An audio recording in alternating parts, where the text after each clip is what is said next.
Do you want me to take you in for peeping? Hello, Tim. On your way home? Oh, finally. Oh, my feet ain't half numb. Something the matter in there? Yeah, just a light. I noticed it's been burning for a couple of days now. Wondering if I shouldn't step in and tell them about it. I reckon they must have left it burning by mistake, you know. They'll know all about it when they get their gas bill next month. Yeah, I know. It seems a shame, though, doesn't it? Still, I don't think it'll do much harm to go and ask them if they know it's on. I hope they didn't tell you to mind your own business and pack you off. Well, I'm just going to have my pint before supper. Cheerio. Cheerio, Tim.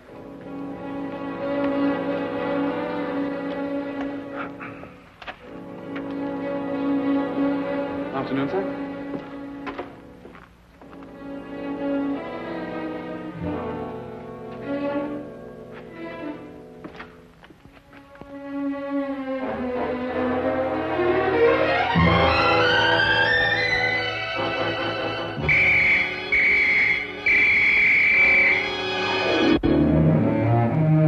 Holmes!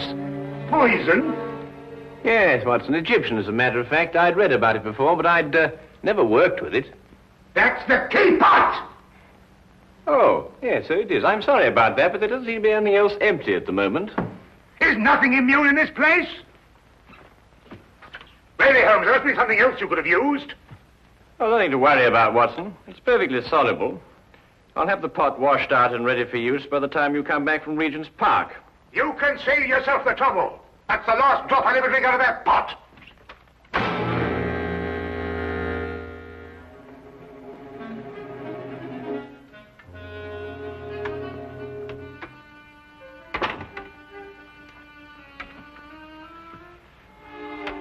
I say, Holmes,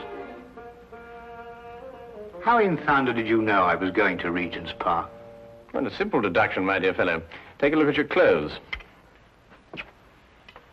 Oh, what's the matter with them? I might easily be going to the club in these. You're immaculate, except for those old shoes. Hmm? Oh, those. I've forgotten all about those. So I deduce that you're going to a place where you're likely to meet people, but also you're liable to scuff your shoes. The gravel paths of a public park seem to fit that perfectly. But why Regent's particularly? We're lunching at 12:30, and since it's now nearly 11, I assume that your choice of parks is limited to the most convenient one, that being Regent's, of course. Simple deduction, really. I wonder who that can be this time of the morning. Would you care to deduce it, Watson? No, I think it'd be simpler if I just open the door. Would you be Mr. Sherlock Holmes? No, but won't you come in? It's Mr. Holmes I gotta be finding. I am Sherlock Holmes, madam. Won't you be seated? I will that. Sure, I've lost a bit of my breath. Have you come far? Clean up from Chelsea, I have, sir. Well, that's a long way indeed. May I introduce my very good friend and colleague, Dr. Watson? Good morning to you. I will just... My name's Dugan, sir. Mary Dugan. No doubt you find it a bit odd having a stranger burst upon you in the height of the morning like this, but I've come from a house black with sorrow to ask your help. 'Tis the house I work in. Is there some difficulty in the house? Difficulty? Aye, and more. There's murder. Ah, murder, is it? Now, this is most interesting. Won't you go on, Mrs. Dugan? 'Tis the master of the place himself, Mr. Harringway, that's dead. Found by the bobby of our street. Filled with a dose of something with a great long name, the old man was. But surely if he was found by the police... The police? Sure, it's them that brings me here. For they've come and rode young Mr. Vernon off to jail for committing the crime. Mr. Vernon? Aye, a strapping lad who's soon to marry Mr. Harringway's stepdaughter, Janet. I gather that you're not in agreement with the police, Mrs. Dugan. Ah, sure, that's the problem. That's what's been torturing me all through these black nights and making my life unbearable. For you see, Mr. Holmes, it was my testimony, and my testimony only, that's put Mr. Vernon in jail. It's because of what I told the police that he's sitting in the cell this very moment waiting for his time to go. And yet you believe that young Vernon is innocent? I'm certain the lad's innocent. Sure, I feel it in me bones. Yes, but I say, didn't you tell the police the truth? I told them the truth, sir, but somehow unbeknownst to me, I must have lied. Perhaps you'd better start your story from the beginning, Mrs. Dugan. Aye. Well, it all happened last Friday afternoon. Late in the afternoon it was, for I was soon to be leaving the house, having the weekend off as I do. It would be about 5 o'clock when there was suddenly a great clatter upon the door.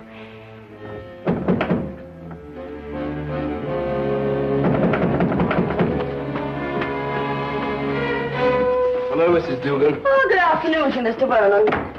Mr. Herringway asked to see me. Is he in his usual ugly mood? I'm sure you shouldn't be talking like that, Mr. Vernon. You know, it makes Miss Janet very unhappy to hear you two fighting all the time. Well, if he wasn't such a stupid old... Where is Janet? Oh, she's away to her aunt's in Manchester. She wasn't to go until tomorrow. Oh, I know nothing of that, sir.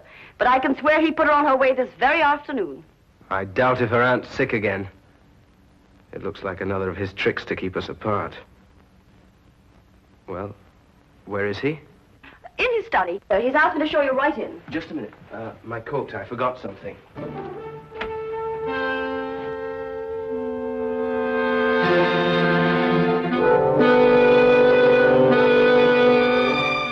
All right.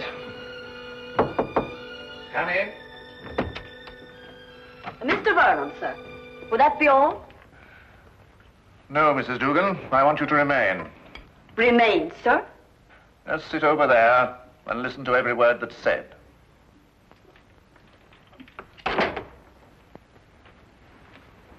What is this? What have you got in your mind now? Young man, I have a very simple offer to make. And I want Mrs. Dugan here to be witness to it. Well, what kind of offer? I'll give you £1,000 to clear out of Janet's life.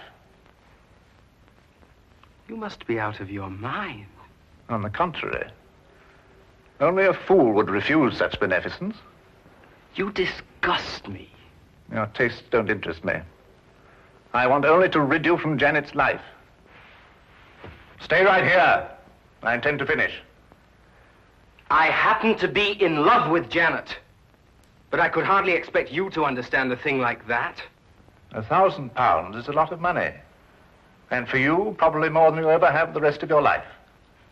Think of it. £1,000 just for clearing out. When I clear out, as you put it, I'm going to take Janet with me. I warn you, this is your only chance to gain anything. You must always win, mustn't you? Every little thing has to be your way. Even if it means destroying your daughter's happiness. I'm not interfering with her happiness. I only want to cleanse her life of a bit of trash. You may have had her under your fist all her life, but she'll break away now. No matter what you do, Janet's going to marry me. Mr. Highway! Medicine. My medicine in the cupboard in the next room. I'll get it. Green bottle on shelf.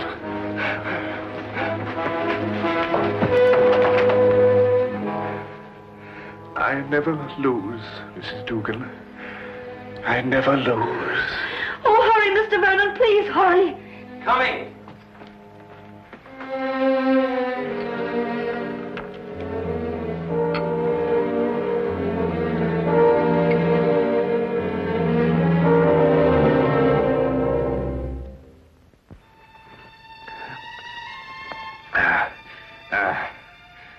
Thank you.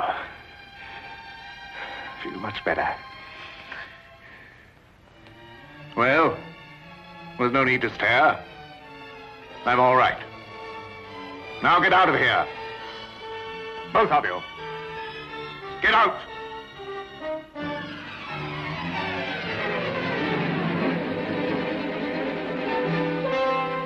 Get out.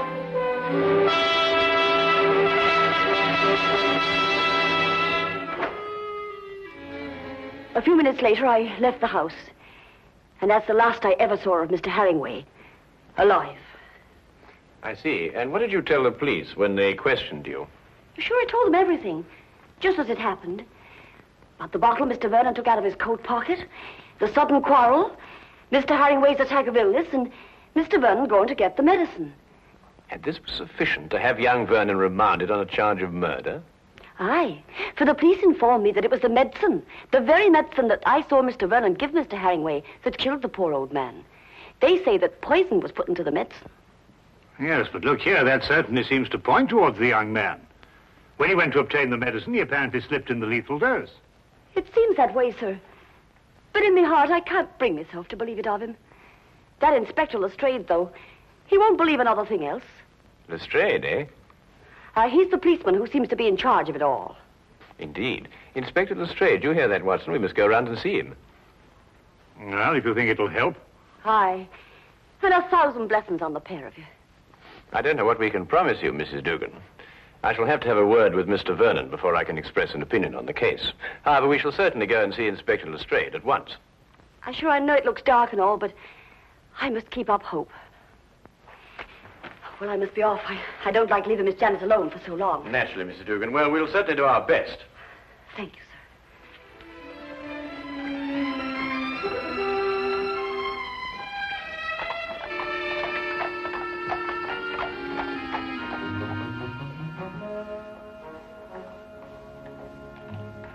I can't see any reason for it. The man is guilty. Anything you want to know, I can tell you myself.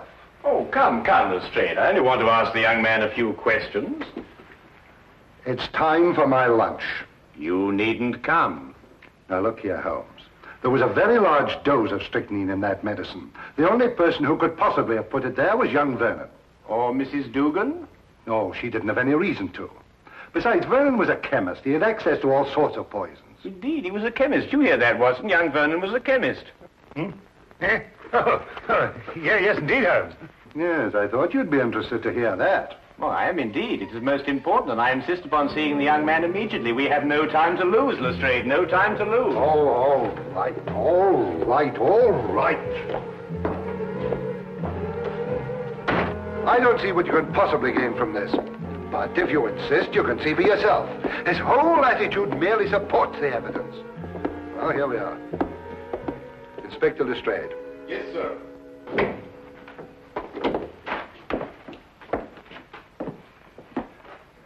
Well now, Vernon. Well now, Inspector. How many times a day are you going to bring me up here and subject me to your idiotic questions? I've already told you everything I know. I'm getting tired of repeating it every half hour so that it'll penetrate your dense brain. Look here, young man, that's hardly an attitude to take. You're charged with the most serious crime. Indeed, I am. And since it appears I'm to pay for it, my only regret is that I didn't have the pleasure of committing it. There's just one point. I don't know who you are, but you may as well know that I don't wish to answer any of your questions either.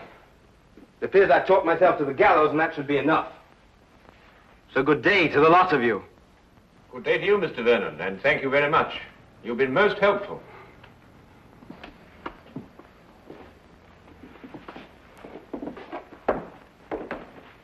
Pertinent young rogue. Oh, very interesting, Lestrade. Take the Baker Street, Holmes. Certainly not, Watson. We have a killer to catch. Killer? Yes. What do you think you were just talking to? A very furious young man, Lestrade. But he's as innocent as Dr. Watson, me, and you. Or perhaps not quite as innocent as you.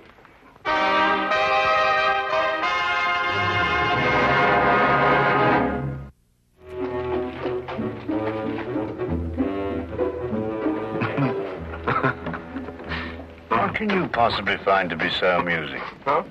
Oh, I was thinking about Lestrade's face when that young scamp called him an idiot. Holmes, do you really believe that young man's innocent? Strychnine, Watson. Combined with the fact that young Vernon's a chemist. Tell me, how quickly does strychnine act?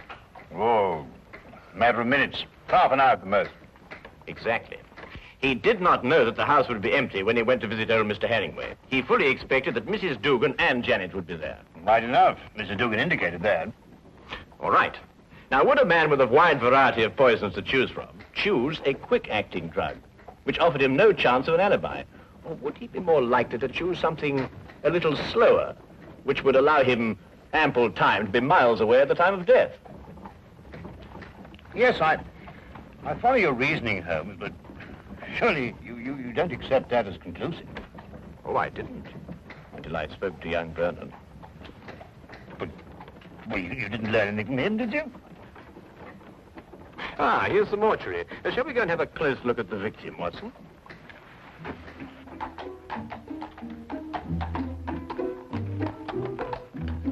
Holmes asked to see the medical examiner's report, and as we prepared to enter the mortuary, he explained his theory that Vernon's violent temper didn't fit into the cold-blooded pattern of this crime. A particular sort of fellow, our friend Herringway.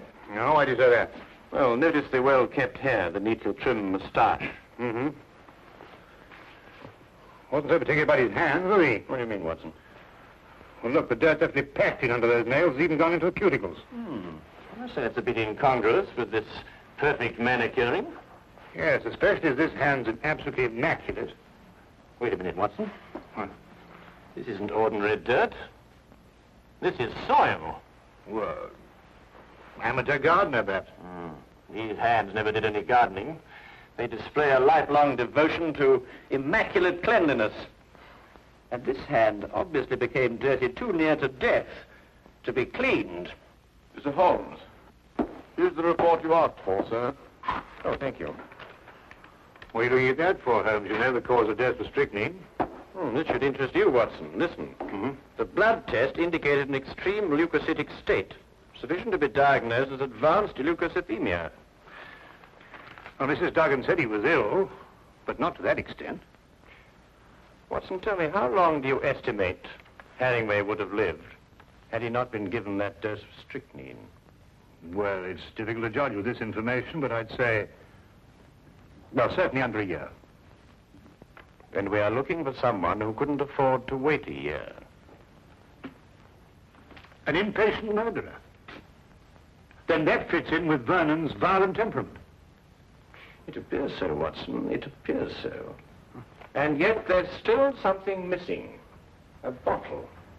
A little mysterious bottle. Watson, would you go and collect Mrs. Dugan and take her round to Vernon's apartment? Ah, yes, of course. What will you be doing meantime? Oh, I'm going over to Vernon's place now. There are a few things I want to check over before you arrive. But it's bound to be locked up. How are you going to get in? Oh, with a key. Have you got the key to Vernon's apartment? I hope so.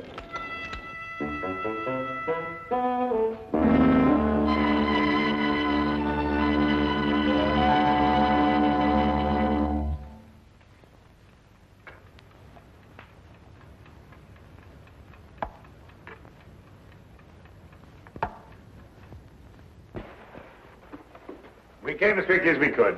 Thank you, Watson. Do you think it's proper bursting into a strange man's apartment like this?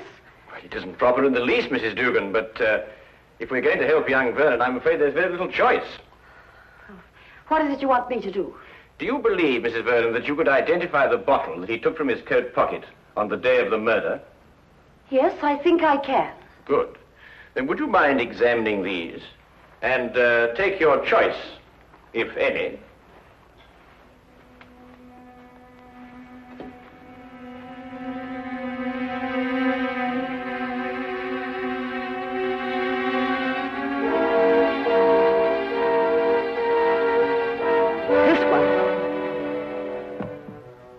You're certain? I'm absolutely certain. Thank you, Mrs. Dugan. Thank you very much.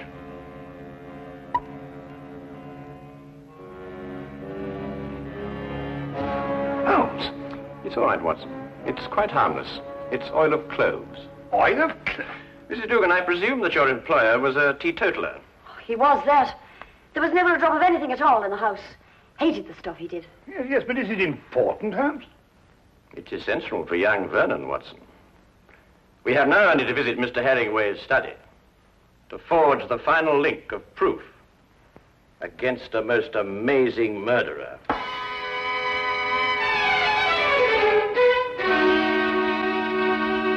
Really, Miss Herringway, I hope you realize that in this case I find myself in a particularly difficult position.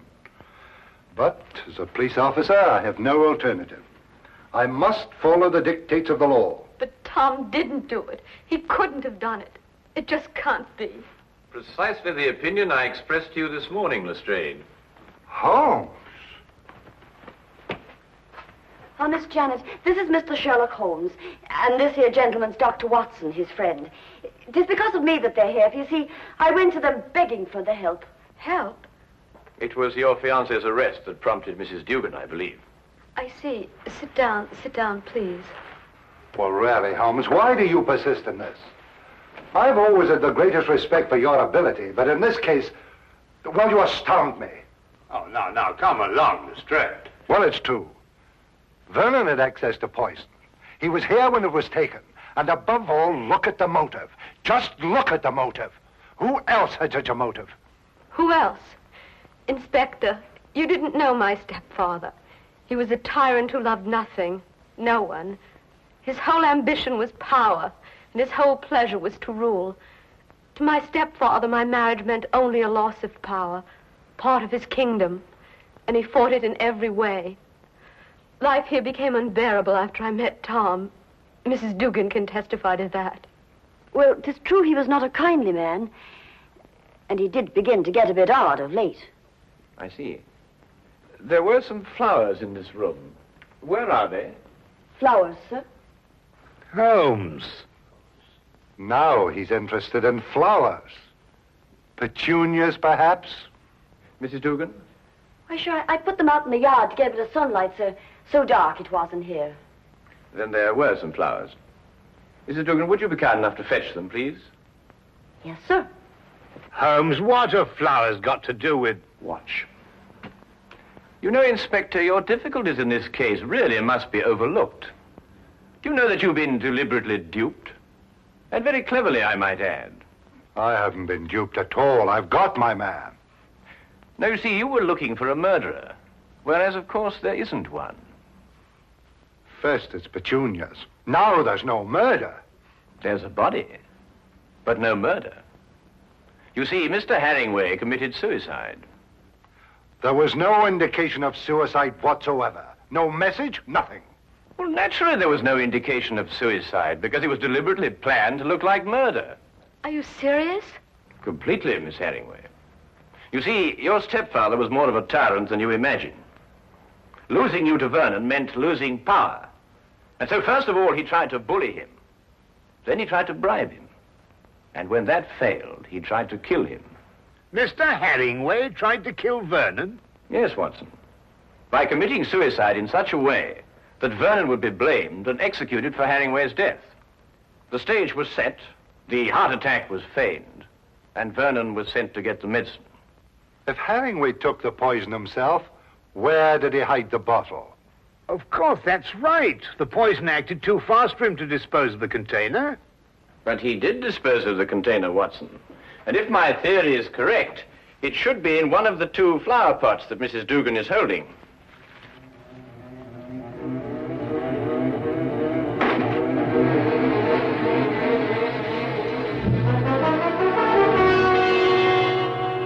And a chemical analysis will reveal that it contains strychnine. The dirt under the fingernails. Exactly, Watson. And you said it got there close to the time of death? Then Harringway committed suicide. Yes, Lestrade. And Tom is innocent. Go! Simple. Completely. Holmes, you never did explain to me what the oil of clothes was for. Oh, you mean the mysterious little bottle that Vernon removed from his coat pocket? Yes, man. Oh, it's really quite simple, you know. You see, Vernon stopped at a pub for a few stiff whiskies to brace himself for his interview with Harringway. But the old man was violently opposed to the use of alcohol, so he had to do something to remove the evidence from his breath. Oil of cloves is quite common for that purpose. Ah, I see. Tea? No, none for me. No, I've had some before. My digestion is not quite up to it. Your digestion? Yes, I forgot and mixed our tea with some of that rare Egyptian poison.